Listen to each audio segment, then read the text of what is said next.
Okay, here's my question. How should these committee members be preparing for the hearings?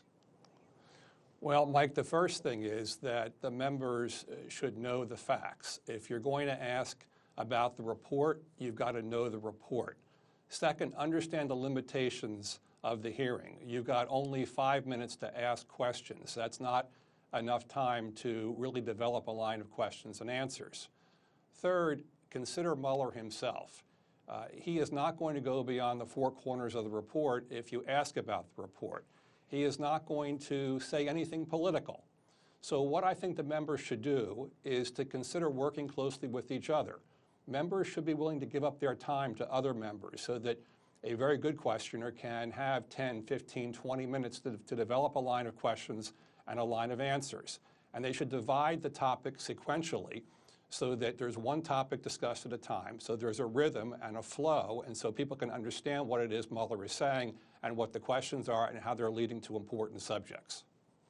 And then how do they actually formulate the question once they've determined what the subject matter is? Okay.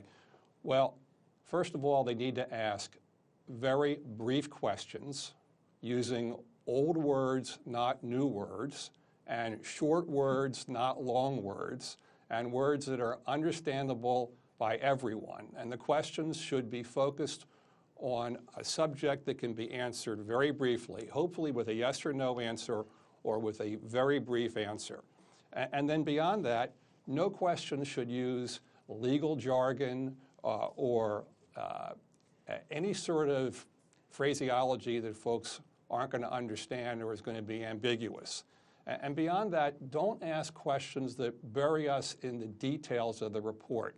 Instead, the questions ought to be focused on important issues of policy, important issues on the formulation of law, or important subjects of high public interest. And remember that the audience is the American public. It's not a law school class, and it's not for your friends back home. Okay, I'm ready. You ready for my question? I think it would be this. Mr. Mueller, tell us when and why you determined that fairness dictates you can't say a president broke the law. How am I doing? Critique that, and then give me a question of your own. That is an excellent question, Mike. That gets to one of the central issues in this entire matter, which is why is it that Mr. Mueller did not tell us whether he thought that the president broke the law? And your question is narrowly focused. Your words are good. They're short words. They're not ambiguous. It's a great question. I hope the question is asked. And if the question is not answered when it's asked, it ought to be asked again. Politely, but it ought to be asked again.